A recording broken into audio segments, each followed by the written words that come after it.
wasaaradda amniga maamul goboleedka Galmudug ayaa faahfaahin buuxa ka bixisay dagaal ciidamo ka tirsan kuwa dowladda oo ay weheliyaan ciidamada Amisom iyo Al-Shabaab saacadii la soo dhaafay ku dhexmaray deegaan duleedka ka ah magaalada Dhuusamareb ee gobolka Galgaduud. Warka soo baxay wasaaradda ayaa waxaa lagu sheegay in ciidamo isugu jira qaybta 12aad ee xoogga dalka oo ay weheliyaan nabad sugidda Galmudug iyo ciidamada Amisom gaar ahaan kuwa Jabuuti goobtii saddexaad ay ka qabsadeen xarakada Al-Shabaab deegaana ay ku sugnaayeen berihii la soo dhaafay ee kala ahaa deegaanada Miirdugle, Bulacale iyo Ceelmiro dhamaantood ka tirsan gobolka Galgaduud. Saraakiishii safka hore ugu jira dagaalka ayaa sheegay in Al-Shabaab ay isaga baxeen deegaanadii lagu dagaalamay ayagoo sheegay in ay ka qabsadeen agab kala duwan oo ku jira hub.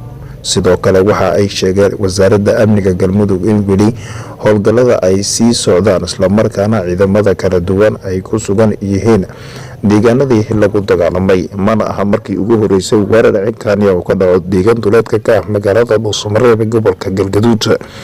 maamulka Galmudug ayaa ku celcelinayay in xilli waliba ay weerar ku qaadayaan saldhigyada iyo xarumaha ay ku sugayeen Al-Shabaab ee ku yaala koonfurta iyo bariga gobolka Galgaduud isla markaana halkaasi ay ku xoogan yihiin.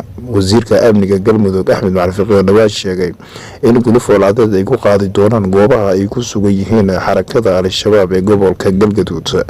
wararkii ugu dambeeyay ayaa sheegaya in saaka dagaal xoogan oo ka dhacay deegaanka Miirdugle oo duleedka ka ah magaalada Dhuusamareb kaasna waxyeello ay ka soo gaartay askar ka tirsan ciidamada dowladda Soomaaliya oo gurmud ahaan ugu soo baxay deegaano kale oo ay ku dagaalamayeen ciidamada dowladda kuwa maamulka Galmudug iyo ciidamada Jabuuti oo qaybta ka ah Amisom. waxaana la sheegay in qarax loo aasay ciidamadaasi khasaare xoogan oo ka soo gaaray.